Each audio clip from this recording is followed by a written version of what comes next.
We've got two incredible daily carry tech bags that we're taking a look at today from brands that are at the top of their game. It's the ultimate battle of heritage craftsmanship versus technical engineering. We've got the Bleu de Chauffe Eclair Postman bag and the Mission Workshop RHAKE backpack. We're going to be going over both of these in detail. Let's get started with the Mission Workshop RHAKE backpack. I've owned a few Mission Workshop clothing pieces over the years, but I've never actually checked out one of their bags before. Mission Workshop was founded in 2009 by the original founders of Chrome. Their main focus is around technical bags and apparel with a little bit of a nod to cycling, very similar to their Chrome roots. But the main difference here, Mission Workshop seems to take that to an extreme degree. It kind of feels like if Chrome had no limitations on time for development or budget. Really incredible to see and totally understandable why they have such a cult following in the bag community. Getting back to the RHAKE here though, this is a 22-liter bag, measures 13 inches wide, 5 inches deep, and 21 inches tall. It is definitely a very thin and tall backpack. It comes in at 3.3 pounds for the VX X-Pack version here, but they also have two variants that come in a Cordura that weigh in at 3.8 pounds. Getting into the design and materials,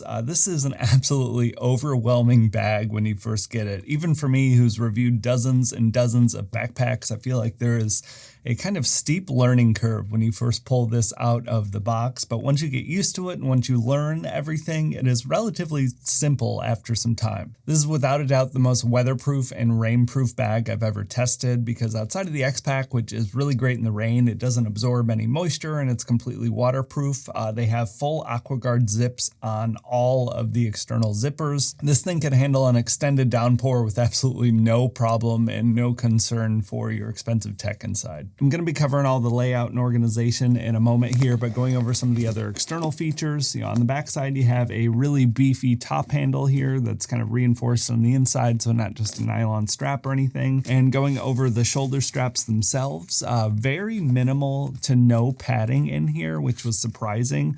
But even more surprising, it is extremely comfortable. They're very wide straps, which adds to the comfort pretty significantly if I had to guess. You have a built-in sternum strap with a fidlock, just like the compression straps on the back side. And moving on here, you have a little bit of a ventilation gap for your spine, as well as some ventilated mesh foam on the back. This thing carries really comfortably under weight. I think there's a number of reasons for that, aside from the wider shoulder straps, which always help with any type of pack.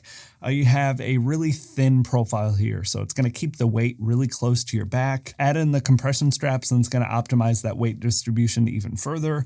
It is a very comfortable bag and much more comfortable than it looks, to be honest. The shoulder straps also include Mission Workshop's rail system, so if you have any of their extra accessories, you can attach those here. They've also added a luggage pass-through on the bottom here if you want to carry it with a roller bag. I love the look overall, and all of the weatherproofing features here make this probably the strongest contender I have ever tested in all my years of doing this for outdoor commuting. If you're on foot or on a bike or anything like that, it doesn't get much more safe than using something like this. And the organization might look a little complicated at the start, but it's actually relatively simple and pretty thoughtful the way it's laid out. So let's get into it. Starting off with the back side, you have one large zipper compartment here, and this will hold up to a 16-inch laptop. There's a little bit of padding, and you have a little bit of a gap from the bottom as well, so it's not going to damage your laptop when you set your bag down. On the flip side here, you have a smaller zippered compartment, and when you pull this out, it actually makes for a little makeshift water bottle compartment. It's relatively small and can't really hold a full 1 liter insulated type of bottle, but it is nice to have the option for external access. Flipping over to the front side, you have a pretty large accessory pouch on the bottom here. I probably wouldn't put a wallet in here just because of the easy access for it to get stolen, but any sort of non-valuable accessories in this bottom pouch here. Getting into the main event design-wise, underneath the compression straps, you have two compartments. On this side, it's just a simple open compartment, no additional organization, but you do have a little gusset on the bottom. It doesn't unzip all the way, so between that and the gusset, you can kind of throw stuff in here without having to worry about it falling out. On the opposite side though, the organization is a little bit more established. You have one large zipper pouch on the back side here, as well as two pockets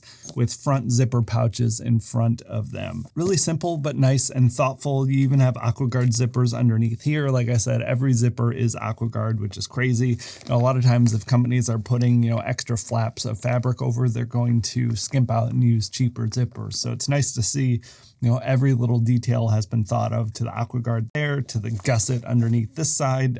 Just really cool to see. Lifting up this flap towards the top, you have another zippered compartment here that's designed for like an 11-inch iPad or something. You can probably also put documents in there if you wanted, or whatever else. It's pretty deep and runs to about here in the bag. So definitely plenty of space to fit, a normal sized iPad. Not big enough for the 13-inch one though. Before we get into the main compartment, this roll top design is actually worth mentioning here. You have two different ways to be able to use it.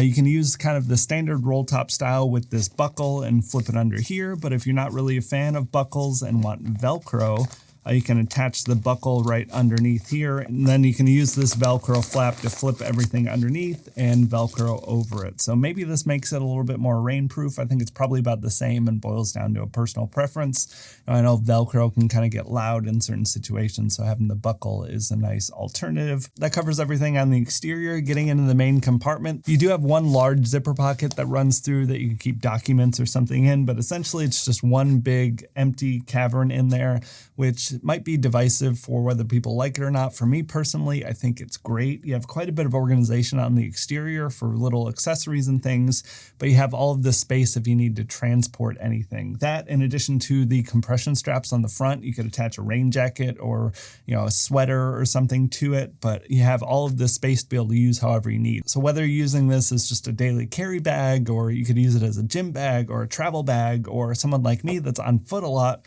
I like to be able to load up groceries into my backpack. So having these big caverns are really nice to be able to carry groceries home when I'm walking back from, Trader Joe's or something. The 22 liters feels pretty accurate. It is a tall bag, so it kind of is a little bit deceiving that it might be able to hold more, but it's very thin.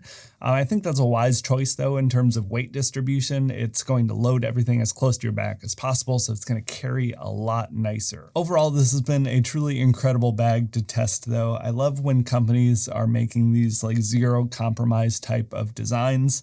You're definitely going to pay for it. This is not a cheap bag by any means, but it's great to see, what companies are capable of when they put in the time and the effort into designing something that's perfect to them at least. My only real complaint is that water bottle holder. Again, it kind of feels a bit like an afterthought. It is nice to have it as a multi-purpose pouch potentially, but as someone that always carries water with me, having something like that dedicated is always a plus. I had mentioned earlier, this is a very intimidating design and potentially might look like it's over-engineered, and I think that's more of an aesthetic style than the reality of it, because everything has its place on these exteriors, but the way that it's laid out, it's extremely versatile. It would work perfectly as a weekend travel bag with that big cavern, plenty of space, but not being too much as like an EDC daily carry type of bag. Really exciting to have finally gotten my hands on one, and it lives up to the multiple years of hype that I've had for it. Really quick before we talk about our next bag, I want to give a huge thank you to Tesson for sponsoring this week's video and introduce you to their 65-watt universal travel adapter. This thing has a lot more going on than meets the eye and offers more flexibility and versatility than just about any other travel adapter I've seen. Instead of adapting one plug to another, you actually have an all-in-one style that covers over 200 countries. You can switch between Type C, Type G, Type I, Type A with the built-in sliding mechanism on the side of the unit and power your devices basically anywhere in the world. You have the same flexibility with the input as well, allowing you to convert any of the 4 plug types into whichever you need when you get to your destination. That's only half the story though. On top of the AC input, you actually have 4 USB-C ports on the bottom that allows you to charge up to 5 devices at once. There are 2 USB-C ports that cover up to 65 watts. You have a 60-watt USB-A port as well as a 5-watt USB-A port for any of your lower powered devices. It utilizes GaN technology, so it's really compact and lightweight for what you get. You also have some built-in safety measures to prevent overheating and overcharging of your devices. There's also a spare 10-amp fuse built into the back of the unit. It's really nice to have added security and safety to ensure your devices can stay charged when you're traveling in a foreign country. In addition to the 65-watt version I've got here, they also have 35-watt and 100-watt versions on their site if you need something a little bit different. Really impressed overall with the quality and the versatility. Be sure to check the link in the description if you want to learn more or pick one up for yourself. Huge thanks again to Tesson for sponsoring this week's video. On the opposite end of the spectrum from the technical engineering of Mission Workshop is one of the most beautiful and well-crafted bags I've ever used. This is from Bleu de Chauffe. This is their Eclair Postman bag. A little bit of background on Bleu de Chauffe before we dive in. They were founded in 2009. They run a very small workshop of around 30 people in France. Their bags are made in their workshop from start to finish, and they have a really heavy focus on sustainability, utilizing materials like vegetable tan leather compared to chrome tan, as well as cotton, just natural organic materials that have a lesser impact on the environment. On top of that, they are hyper-focused on that heritage, small workshop craftsmanship. One person makes this bag from start to finish. They even sign the interior of it. Someone named Catherine on their team made this one for me. Going over some of the basic specs here, it is a 15-liter capacity bag. It measures in at 15 inches by 14 inches by 4 inches. This will hold my 16-inch MacBook Pro just fine. They do have small and medium sizes available as well. This is the large in their Cuba Libre color. Moving in the materials, this is obviously a leather bag, but not just any kind of leather. This is a very thick vegetable tanned full grain leather. The point could probably be argued, but vegetable tan leather is typically known to be a bit more durable than the more typical chrome tanning process. Chrome tan leather has an easier break-in period and can be a little bit more comfortable for things like boots, but vegetable tan leather is typically going to be a little bit more hardy and durable. Definitely a favorite among leather enthusiasts, whether it's boots or just general leather goods. The leather tanning process is actually the only thing that they don't do in-house in their workshop. They use hides from France and work with 2 different tanneries, one that's in France and one that's in Italy. The leather is definitely the star here, but they also use natural felt on the shoulder straps, so it kind of helps keep it in place and keep it from slipping, but it's also going to protect your clothes as well to prevent any sort of abrasion over time. The hardware is all metal. I wasn't able to figure out what metal it was. It kind of looks like nickel or potentially brass, but I'm leaning more towards nickel. If I can find out before this goes live, I'll be sure to post it in text up here. Opening up the buckles, you can see this leather is nice and thick. On the underside, they have actually sanded it down to be a nice softer velvety type of feel, kind of like nubuck or suede almost on the underside. Feels really nice. This is also an unlined bag as well, so that kind of serves as the lining. I love this design though overall. It's inspired by, those vintage mailman, postman type of bags. I think it's just a great timeless type of look. As far as carrying comfort here, you have a few different options. The obvious shoulder strap here is surprisingly comfortable. You have the ability to remove the strap completely if you'd rather carry it like a messenger bag, and on the top you have a pretty beefy and thick handle here. So you could carry this just like briefcase type of style if you wanted. The large size that I have here also comes with the option for backpack straps. The backpack straps attach in the center and you can carry it that way if you'd prefer. Definitely is not ideal for ergonomics in my opinion. I think it's much more comfortable as a shoulder carry and just a little bit easier and more manageable. I think that's definitely what it was mainly intended for anyway. There aren't any zippers for the opening and closing. It is a buckle design only. It's definitely a classier look and there's less failure points if you want to keep this bag in the long term, pass it down to your kids or your grandkids, that sort of thing. So you can definitely see the benefit of buckles, outside of just the design and aesthetics, but it is a little bit more difficult to get in and out of quickly. So I kind of find myself more often than not just leaving this completely open with the flap. The construction overall is really incredible on top of the materials that they're using. I think you also just get a little bit of extra care when you have one person making the bag from start to finish and they sign the inside of the bag before it gets sent off. So I think there's that level of accountability and pride in the craftsmanship that, isn't always the case with any type of bag, especially mass production bags. I also really like the sort of in-between style of this compared to a lot of other leather bags, specifically leather messenger bags. You usually either get something more on the rugged end of things or on the dressier, formal business end of things. This is very unstructured and soft, so you don't get that really sterile, stiff type of look with a lot of like high-end business type of leather bags, but it's not so overly rugged that it's going to look out of place in an office or any of those sort of settings. Covering the organization and layout, it's a relatively simple bag, but there is still some stuff to talk about. On either side of the bag, you have small external quick access type of pockets here. They're not quite big enough for a water bottle or a phone or anything, but you could easily, slip in a pair of AirPods or pens. Opening up the main flap, you have one other external pocket here that's pretty large. It runs about the same width as the bag itself, but, cuts off here, obviously. Moving into the interior, you have a felt laptop sleeve that runs down the center, plenty big for a 16-inch laptop, and then you also do have a little bit of space on the bottom as well for extra protection, so when you set your bag down, it's not going to smash down into your expensive laptop. Really nice to see even in a bag like this.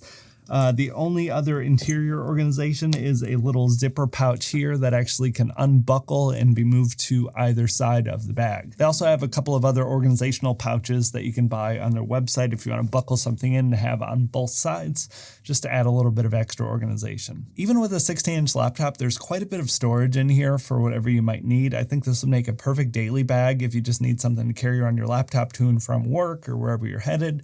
Also, too, it's more than within the limits for a personal item bag on a plane. I think this would make a classy plane carry if you wanted to bring it with that.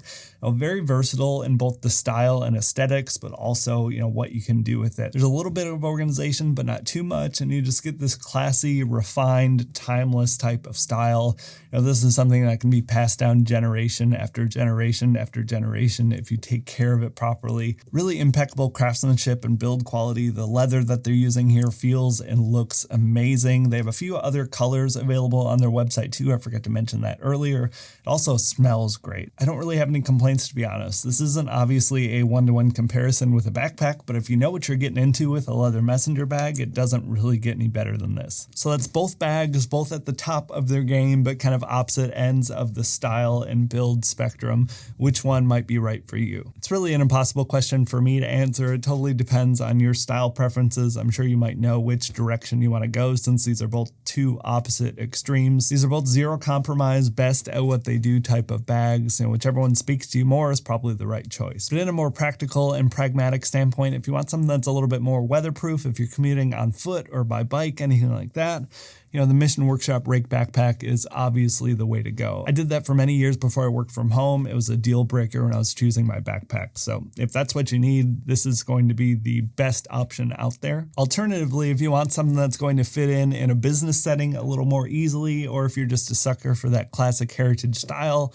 or really nice leather, I think the Bleu de Chauffe Postman bag is an amazing choice. These are two extremes of my favorite style preferences, kind of a techwear city focus versus that timeless heritage type of look. They're both incredible and you'd be happy either way. And I'm fully aware these are two very expensive bags for a daily bag or a tech bag. That's why I want to make this video. I don't normally do this type of format, but these were special bags that kind of warranted a special video. I do have a few lower priced alternatives though, if you like the style of these bags and kind of want to try something else out that might be a little bit easier on the budget.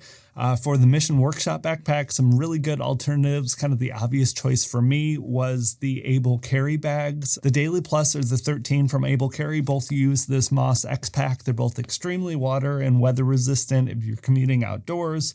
Kind of very similar style, maybe a little bit less tactical, but I really love those bags as well if you want to go with something pretty similar to this. And for the Postman bag, I don't have any personal recommendations from other bags I've tried, but doing a little bit of digging and research out there, I've heard really good things about Satchel and Page. I do also know that Thursday makes a messenger bag as well called the Commuter. Haven't personally tried either of those, but they both look pretty good and a little bit less expensive than this. So check those out if you're looking for some lower priced alternatives, but that wraps it up for the video today. Two incredible bags, very, very different. Hopefully this formatting ended up working okay. I'd love to get your thoughts. Maybe I should do more like side-by-side, head-to-head type of things like this.